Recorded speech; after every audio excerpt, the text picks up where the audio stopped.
Iran और America को लेकर अपडेट है। ईरान और अमेरिका के बीच जो है 8 अप्रैल को सीज़ फायर लागू हुआ था और इस बीच जो है ईरान के सुप्रीम लीडर मुश्तबा खामनेई का बयान सामने आया है। उन्होंने जो है वो अमेरिका को खुला चैलेंज दे दिया है। उन्होंने कहा है कि अपने दुश्मनों को नई और कड़वी हार हम दे सकते हैं, हॉर्मुज़ से किसी को नहीं निकलने देंगे, ये मुश्तबा ने कहा है और दुश्मन पर बिजली की तरह हमला होगा। मुश्तबा खामनेई की तरफ से ये बयान सामने आया है। वो लगातार जो है वहाँ की जो नेशनल टीवी है उस पर उनके बयान जो है प्रसारित हो रहे हैं, हालांकि वो दुनिया के सामने खुलकर सामने नहीं आए हैं। और मुश्तबा खामनेई ने जो है वो ईरानी सेना की जो है तारीफ़ भी की है, सेना की तारीफ़ों के पुल भी बांधे हैं। उन्होंने कहा कि आपने नापाक योजनाओं का डटकर सामना किया है। वहीं ईरान का स्टेट ऑफ हॉर्मुज़ खोलने से साफ इनकार कर दिया उसने। ईरान का कहना है कि दुश्मनों को यहाँ से जो है बिल्कुल भी नहीं निकलने दिया जाएगा। हम आज भी मिसाइलें बना रहे हैं, ये ईरान के जो सीनियर मिलिट्री कमांडर हैं मोहम्मद रिज़ा, उनका बयान है। उनका कहना है कि आज भी जो है ईरान लगातार मिसाइलें बना रहा है और मार्च अप्रैल में बनाई मिसाइलों से वो हमला करेंगे अगर अमेरिका ने कोई गलती करी।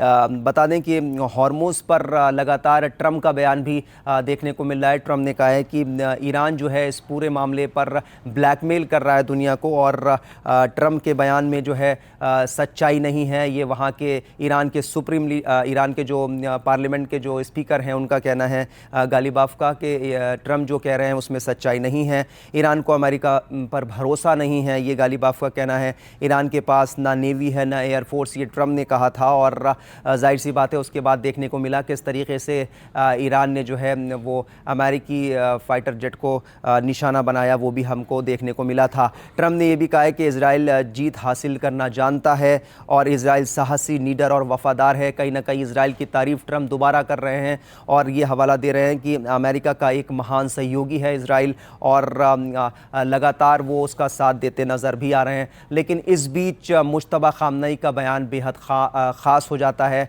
क्योंकि वो बीच बीच में उनके बयान ज़रूर आए लेकिन ये तीखा बयान है। उन्होंने साफ तौर पर ट्रंप को चेतावनी दे दी है, अमेरिका को चेतावनी दे दी है कि नई और कड़वी हार वो दे सकते हैं और हॉर्मुज़ से किसी को नहीं निकलने देंगे, दुश्मन पर बिजली की तरह जो है वो हमला होगा, ये मुश्तबा खामनेई का कहना है। हम आपको बता दें कि 28 फरवरी को जो है इजराइल और अमेरिका ने मिलकर जो है ईरान पर हमला किया था, जिसमें वहाँ के supreme leader Ayatollah Syed Ali Khamenei समेत वहाँ के शीर्ष नेतृत्व कई नेता जो है मारे गए थे इस हमले में। उसके बाद ईरान ने जो है लगातार इजराइल पर हमला किया, तेल अवीव और बाकी शहरों में मिसाइल अटैक किए, जिसमें इजराइल का भी भारी नुकसान हुआ। इसके अलावा अमेरिका के जो सैन्य अड्डे थे मिडिल ईस्ट में, वहाँ पर भी ईरान ने लगातार हमला किया और उसमें भी अमेरिका को काफ़ी नुकसान झेलना पड़ा। इसके बाद जो है वो अमेरिका और ईरान के बीच 2 हफ्ते का सीज़ फायर 8 अप्रैल को हुआ और 8 अप्रैल को ये 2 हफ्ते का जो सीज़ फायर हुआ है इसके बीच में जो है इस्लामाबाद में दोनों देश जो है वो बैठे भी थे और पाकिस्तान ने इसकी मध्यस्थता करी, लेकिन उसमें भी कोई नतीजा निकल कर नहीं आया। अब खबर ये भी थी बीच में कि एक बार शायद दोबारा दोनों देश बैठेंगे। इस बीच अगर ये बयान वहाँ के ईरान के सुप्रीम लीडर का सामने आता है और ये कड़ा बयान की नई और कड़वी हार हम दे सकते हैं, हॉर्मुज़ को लेकर किसी तरह का कोई समझौता नहीं होगा, ये साफ तौर पर कह दिया है। इस बीच ट्रंप का ये बयान कि ईरान ब्लैकमेल कर रहा है, यानी लगता है कि बातचीत कहीं ना कहीं थोड़ी बहुत जो उम्मीद थी वो डिरेल होती दिख रही है और शायद अब दोनों देश जो है एक बार फिर से युद्ध में जा सकते हैं। तो ये अमेरिका और इजराइल से जुड़ी बड़ी खबर है।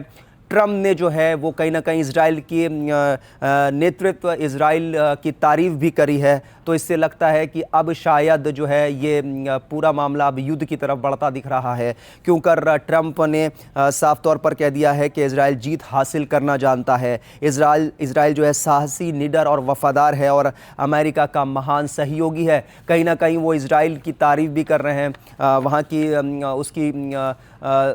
उसकी शक्ति बता रहे हैं।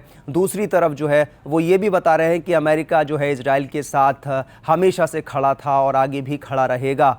तो इस बीच में अब देखना होगा कि क्या ये पूरा मामला अब युद्ध की तरफ बढ़ता है या फिर कोई उम्मीद इसमें नज़र आती है। बीच में जो है रूस की तरफ से भी मध्यस्थता का ऑफ़र किया गया था लेकिन बात आगे नहीं बढ़ी। इस्लामाबाद में भी दोबारा से कहा जा रहा था कि एक बैठक दोबारा जो है ईरान और अमेरिका के बीच हो सकती है, लेकिन इस बीच में अगर ऐसे बयान सामने आ रहे हैं तो ये जो है ज़रूर दोनों देशों के लिए और इजराइल के लिए भी, ईरान के लिए भी चिंता की बात ज़रूर है।